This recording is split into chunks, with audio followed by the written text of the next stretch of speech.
नमस्कार दोस्तों। क्या संघ प्रमुख मोहन भागवत भी अमित शाह से नाराज हो गए हैं? क्या मोहन भागवत अमित शाह के साथ साथ प्रधानमंत्री नरेंद्र मोदी से भी नाराज हो गए हैं? नाराजगी के सवाल क्यों उठ रहे हैं, इस पर बात क्यों हो रही है, मैं आपको इसकी एक एक वजह बताऊंगा दोस्तों। और बात इस पर भी करेंगे कि आखिर मोहन भागवत इतने नाराज क्यों हैं, बार बार ऐसे बयान क्यों दे रहे हैं। अब मोहन भागवत का एक ताजा बयान आया है जिसमें वो ये कह रहे हैं कि धर्म की जिसको ठीक से जानकारी नहीं होगी वो अधर्म करेगा, यानी जिसके पास जानकारियों का अभाव है वो ही अधर्म करेगा।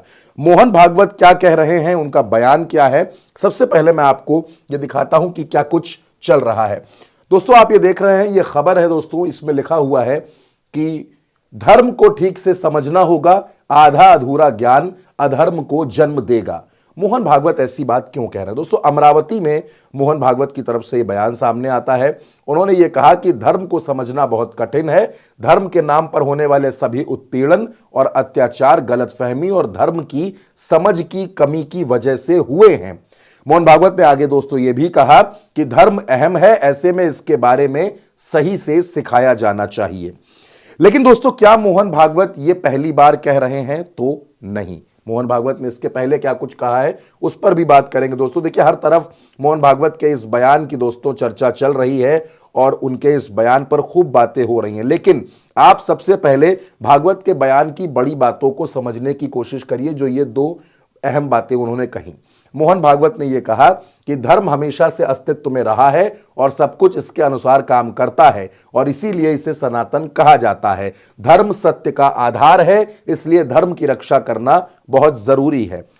अब दोस्तों पिछले 7 दिनों में भागवत ने जो बड़े स्टेटमेंट दिए जो दिल्ली दरबार की तरफ इशारा करते हैं, आप वो देखिए। 19 दिसंबर को पुणे में उन्होंने कहा कि देश संविधान के अनुसार चलता है। अयोध्या के राम मंदिर निर्माण के बाद कुछ लोग ऐसा मानते हैं कि वो ऐसे मुद्दे उठाकर हिंदुओं के नेता बन जाएंगे। मैं जो आपको दिखाने की कोशिश कर रहा हूं, क्या अमित शाह और नरेंद्र मोदी के बीच में वाकई दोस्तों कोई नाराजगी है? आपको और आसानी से बताने समझाने के लिए मैं बताता हूं। उन्होंने ये भी कहा कि यह दिखाने की जरूरत है कि हम एक साथ रह सकते हैं, हम लंबे समय से सद्भावना के साथ रह रहे हैं। अब दूसरे बयान की तरफ आते हैं दोस्तों। 16 दिसंबर को उन्होंने कहा कि अहंकार दूर रखें नहीं तो गड्ढे में गिरेंगे। अब अहंकार का यह इशारा उन्होंने किसके लिए किया दोस्तों? मोहन भागवत के ये तो आपने अहम बयान देखे जो हाल फिलहाल आए, लेकिन इसके पहले मोहन भागवत के कुछ बयानों पर और गौर करते हैं। इंसान सुपरमैन फिर भगवान बनना चाहता है, यह इशारा किसकी तरफ है आप समझ सकते हैं।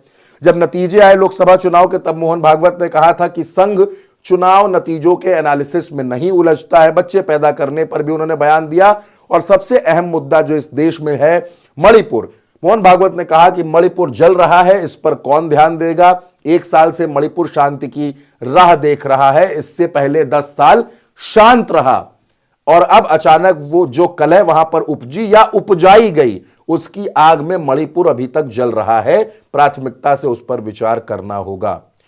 पंडितों ने जाति बनाकर बांटा, यह भी उन्होंने कहा। आरएसएस हमेशा आरक्षण के पक्ष में है और मुकाबला झूठ पर आधारित ना हो। जब चुनाव होता है तो मुकाबला जरूरी होता है, इस दौरान दूसरों को पीछे धकेलना भी होता है, लेकिन इसकी एक सीमा होती है। यानी दोस्तों मैं जो आपको बताना चाह रहा हूं कि मोहन भागवत जो ये बयान दे रहे हैं कि धर्म को ठीक से ना जानने वाला ही अधर्म करता है, इसलिए यह सवाल उठता है दोस्तों। और फिर हम इसी तस्वीर पर वापस आते हैं एक बार और ये समझने की कोशिश करते हैं कि क्या मोहन भागवत प्रधानमंत्री नरेंद्र मोदी और गृह मंत्री से नाराज हैं।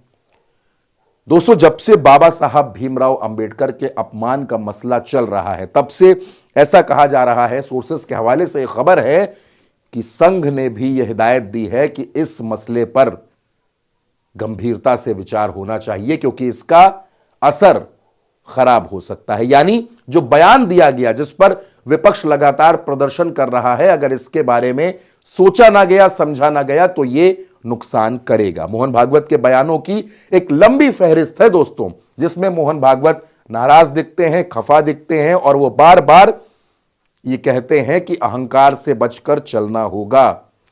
मोहन भागवत ने एक बयान यह भी दिया था कि धर्म के रास्ते में मध्यम मार्ग अपनाना चाहिए, अतिवादिता नुकसान कर सकती है। तो क्या माना जाए कि क्या मोहन भागवत अमित शाह के बयान के बाद से ज्यादा नाराज हो गए हैं, ज्यादा खफा हो गए हैं। जिस तरीके से संघ की जरूरत पर ही सवाल खड़े किए गए थे लोकसभा चुनाव के दरमियान जेपी नड्डा की तरफ से, उसके बाद संघ लगातार नाराज था। लेकिन हरियाणा और महाराष्ट्र में संघ ने अपनी ताकत दिखाई और भारतीय जनता पार्टी सत्ता में आ गई।